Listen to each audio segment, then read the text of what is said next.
Hello အားလုံးပဲမင်္ဂလာပါခင်ဗျာကျွန်တော်တို့ Winner 1မြန်မာ YouTube Channel ဘောလုံးမသုံးသက်ချက်ကနေမှပြန်လဲကြိုဆိုလိုက်ပါတယ်ခင်ဗျာဟုတ်ကဲ့မနေ့ကတော့ကျွန်တော်တို့ Champion League ပွဲစဉ်မှာကျွန်တော်တို့တပွဲရွေးခဲ့တယ်ပေါ့နော်ဘာစီလိုနာဘော်ဒီဆိုပြီးကျွန်တော်တို့ရွေးခဲ့တယ်ဘာစီလိုနာတော့3-1နဲ့ကျွန်တော်တို့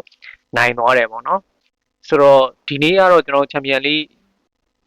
ဒုတိယကြော့ပွဲစဉ်တွေ၄ပွဲအထိရှိပါတယ်ခင်ဗျာအဲ့ဒီမှာတော့ကျွန်တော်အနေနဲ့တပွဲကိုသုံးသက်ပြီးမှဖြစ်ပါတယ်ဗျအဲ့ဒီပွဲကတော့ကျွန်တော်တို့လိုင်လီနဲ့ဒေါ်မွန်ပွဲပေါ့နော်ဆိုတော့ဒီပွဲကိုသုံးသက်ပေးရမှာလဲကျွန်တော်အနေနဲ့ကတော့တော်တော်လေးကိုဒိန်းကြဖြစ်ပါတယ်နော်ဆိုတော့ဘာလို့လဲဆိုတော့နှစ်သင်းလုံးကျွန်တော်ကသဘောကျနေကျန်တဲ့ပွဲတွေကလည်းတိတ်တော့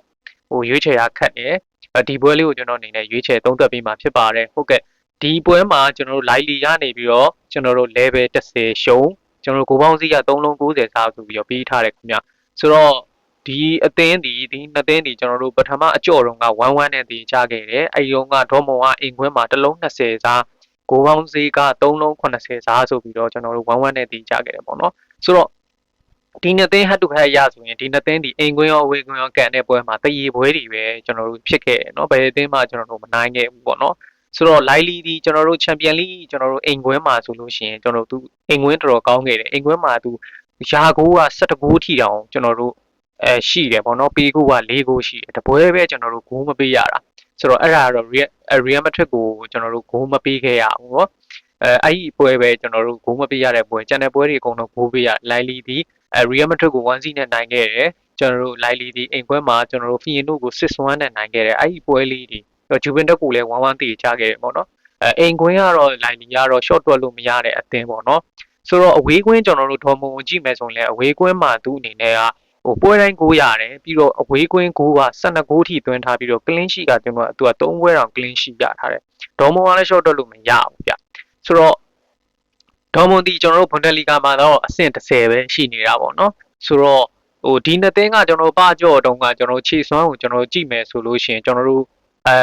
့ဒေါ်မွန်ဒီအိမ်ခွဲမှာကျွန်တော်တို့1စီနဲ့ကျွန်တော်တို့ဂိုးသွင်းလိုက်တယ်ပြီးတော့45မိနစ်မှာဒေါင်းကန်ဘောရတယ်ဒေါ်မွန်ကနေပြီးတော့မှအဲ့ဒီမှာကျွန်တော်တို့ပိတ်သွင်းလိုက်တယ်ပိတ်သွင်းတာပဲကိုလူကြုံမောဖြစ်သွားတဲ့အတွက်ကြောင့်ထိုင်ရမပြေးဘူးပေါ့နော်ဒုတိယပိုင်းကျတော့ကျွန်တော်တို့ဒီလိုင်လီယာကစားအားတော်တော်တက်လာတယ်အဲ့ဒီမှာဂိုးရပါတယ်1-1နဲ့ပဲကျွန်တော်တို့ပွဲပြီးသွားတယ်ပေါ့နော်ဆိုတော့ကျွန်တော်အနေနဲ့ဒီပွဲကိုသုံးသပ်ရမယ်ဆိုလို့ရှိရင်ခင်ဗ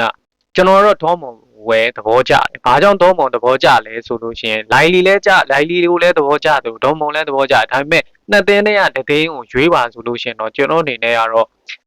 ဒေါမွန်ဝဲရွေးတယ်ဒါပေမဲ့ကြေးရရွေးမယ်ဆိုလို့ရှိရင်ကျွန်တော်ချန်ပီယံလိမှာကြေးရရွေးလို့မရဘူးခြေစွမ်းကိုဒါကျွန်တော်တို့ဥတီပြီးတော့ရွေးရမှာဖြစ်တယ်ကြေးရရွေးမယ်ဆိုရင်တော့လိုင်လီကိုပဲရွေးရမှာဖြစ်ပါတယ်ဘာလို့လဲဆိုတော့ပထမကြောတုန်းကဒေါ်မွန်ဒီအိမ်ခွဲမှာတစ်လုံး20စားပြီးခဲ့ရင်ကျွန်တော်တို့အခုအဝေးခွဲမှာသူ့အနေနဲ့အနည်းဆုံးကတော့ကျွန်တော်တို့ level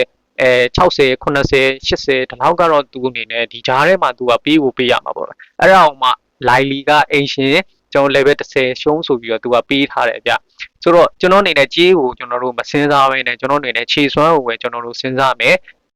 လက်ရှိ squad ပေါ့နော် squad ချင်းရှင်ပဲဆိုလို့ရှိရင်လိုင်လီဒီကျွန်တော်တို့ဒီကိုသမားကောင်းတယ်တိုက်စစ်မှုကတော့ Jonathan Davis ကတော်တော်ကောင်းတယ်ပေါ့နော်ဒီတိုက်စစ်မှုကိုပဲသူတို့အနေနဲ့ဟိုပါပေါ့နော်သူတို့အနေနဲ့အဓိကထားပြီးတော့သူတို့အနေနဲ့ဒါကိုသူ့ကိုပဲကျွန်တော်တို့အဓိကထားတာပေါ့နော်ဆိုတော့ဒေါ်မမာကျတော့အဲ့လိုမဟုတ်ဘူးဒေါ်မမာဆိုရင်ကျွန်တော်တို့ဂူရာဆေးဆိုရင်ကျွန်တော်တို့ချန်ပီယံလိမှာ10ဂိုးကျွန်တော်မနေ့ကဗီဒီယိုဖိုင်တစ်ခုတင်ထားတယ်ချန်ပီယံလိမှာဂိုးအများဆုံးသွင်းထားတာဂူရာဆေးပေါ့နော်10ဂိုးမနေ့ကတော့ကျွန်တော်တို့ဒီရာဖင်ညာ2ဂိုးသွင်းထားတယ်ဆိုတော့17ဂိုးဖြစ်သွားတယ်ပေါ့နော်သူနဲ့ဟိုဟာနဲ့ဆိုရင်အထက်အောက်ပဲရှိတယ်တကူပဲကွာတယ်ဆိုတော့ဒီပွဲမှာသူ့အနေနဲ့ဒီနောက်တစ်ဆင့်ကိုသူတက်ဖို့အတွက်ကိုသွင်းဖို့လိုတယ်ဂိုးများများသွင်းဖို့လိုတယ်ပေါ့နော်ကျွန်တော်ကသူ့ကိုမျှော်လင့်တယ်ဂိုးသွင်းမယ်လို့ဒီဘက်မှာသူဂိုးသွင်းမယ်လို့မျှော်လင့်တယ်ပြီးတော့ဒေါ်မမာဆိုလို့ချင်းအဒီယာမီတို့တကယ်ကို quality ကောင်းတဲ့ကစားသမားတွေရှိတယ်ပြီးတော့ Spicer တို့ဆိုရင်ကျွန်တော်တို့တကယ်ကိုဒါဥရောပမှာတကယ်ကိုအသင်းကြီးတွေမှာကျင်လည်နေတဲ့ကစားသမားတွေရှိတယ်ပြီးတော့ရှင် American တို့ဆိုဆိုရင် Liverpool တို့မှာကန်ခဲ့တဲ့ကစားသမားပြီးတော့ Julian Brand တို့ပါတို့ဆိုရင်တကယ်ကိုကွန်းလက်မှာတကယ်ကိုကစားကောင်းတဲ့ကစားသမားတွေရှိတယ်ဂိုးသမားလည်းကောင်းတယ်ဆိုတော့ squad ချင်းရှင်ပဲဆိုလို့ရှိရင်ကျွန်တော်တို့ဒေါ်မွန်ကပူတာတယ်ပြီးလို့ရှိရင်ကျွန်တော်တို့ကအတွေ့အကြုံပိုင်းဆိုလို့ရှိရင်လည်းချန်ပီယံလိအတွေ့အကြုံကတော့ဘာမှရှင်းစရာမလိုဒေါ်မွန်ဒီကျွန်တော်တို့ချန်ပီယံလိအတွေ့အကြုံကလိုက်ဒီတက်ဆိုင်လို့ရှိရင်အများကြီးတာတယ်တဘာအားဖြင့်လည်းချန်ပီယံလိမှာတာတယ်နောက်တစ်ခုကျွန်တော်တို့ပြီးခဲ့တဲ့နှစ်မှာကျွန်တော်တို့ချန်ပီယံလိဖိုင်နယ်မှာလည်းသူကဒေါ်မွန်ဒီဒုတိယနဲ့ကျွန်တော်တို့ရှုံးရတယ်ပေါ့ရီယယ်မက်ဒရစ်ကိုရှုံးရတဲ့အတွက်ကြောင့် ကျွန်တော်အနေနဲ့ဒီ